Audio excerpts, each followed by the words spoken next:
nationale de la paix. Encore une fois, excellente fête de la paix à toutes et à tous.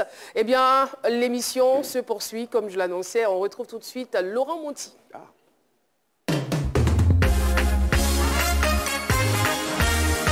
C'est pour vous, avec Laurent Monti. Merci.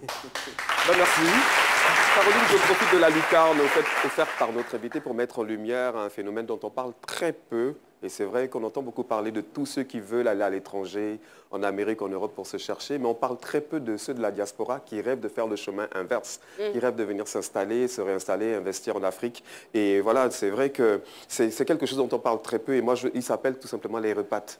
En opposition aux expats. C'est vrai que c'est un terme qui est un petit peu en vogue. Les repates, c'est toutes les personnes de la diaspora qui souhaitent revenir en Afrique. 4 chiffres, très rapidement.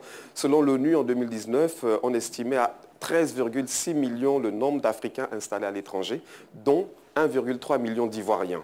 Et cette diaspora génère chaque année 180 milliards de francs CFA de flux financiers. Et puis le dernier chiffre, c'est qu'on a 70% des personnes de la diaspora qui souhaitent revenir s'installer en Afrique. Et donc malgré la Covid, l'Afrique reste un continent attractif qui regorge de talents, de richesses. Il est heureux de voir que ces enfants disséminés à travers le monde souhaitent revenir s'installer et investir en Afrique.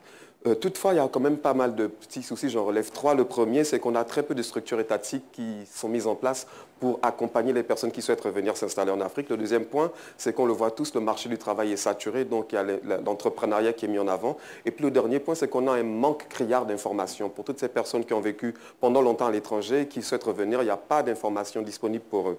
Ceci dit, les infos utiles, pour aller rapidement, en Côte d'Ivoire, on a la chance d'avoir la Direction générale de la diaspora qui organise très régulièrement des sessions d'information. Le numéro s'affiche sur l'écran. Et puis, il faut dire aussi que la diaspora elle-même s'organise. Moi, j'ai relevé deux associations. La première, c'est Talent to Africa, dont les infos s'affichent sur l'écran. Et surtout, on a Repat Africa. Et je mets l'accent sur Repat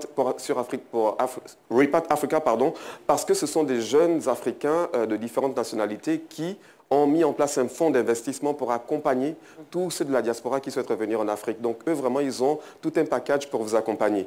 Voilà, donc, pour ne pas être long, pour passer la parole à Jean-Richard pour une fois, nous vous disons simplement Aquaba et bien entendu, toutes ces infos sont pour vous et rien que pour vous. Merci.